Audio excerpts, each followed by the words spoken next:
bring it in the old-fashioned way. That's the way we do it here, in our own Wisconsin way. If we want to see change, we gotta vote for Tim John today. A lot of speculation of where Prarie De Chien comes from, Prairie of the Dog, but it comes from a Meskwaki village. It really was settled by the Meskwaki first, and it's believed to be maybe after a chief of that name.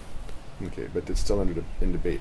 It's still in debate. Depends on who you ask. Because others want to say that it's named after the little prairie dog itself. So, oh boy. Another topic of discussion for another time. That's right. That's right. Oh, that's fantastic.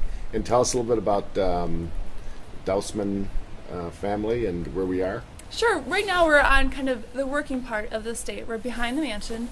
And talk about another ethnic, diverse area of work.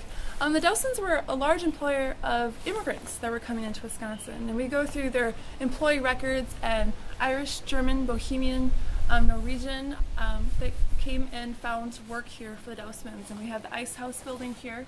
And then behind you here we have a second kitchen, a kitchen used for preserving and canning, and then some storage facilities for the Dousmans. But their source of money starts with the fur trade. They're able to take money from the fur trade and reinvest it. And the main source then is land speculation. Hercules Dousman the first, he was the first Dousman that came into the area in 1826, and he was here at the right time. Wisconsin was changing. He was here before Wisconsin was a state, even before it was a territory. He's able to start getting himself involved in how the state is changing, and he's the one that gets the train to come from Milwaukee to Prarie De Chien, and he invests in the railroad. He invests in steamboats that run up and down the river between St. Louis and St. Paul, but land speculation. And then as more settlers come into the area after the Treaty of 1837, when it's opened up for settlement, he really makes quite a fortune off of the land. Yeah. And can you give us a little, some of your thoughts on how this ties into the rest of the state and why Prarie De Chien is so important today?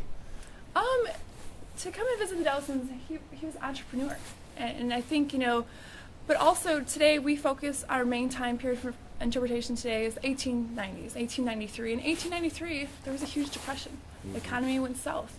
Mrs. Dousman at the time was running this estate as a single woman with 5 children and keeping up appearances. I think a lot of us might know something about that these days, where the economy is going south.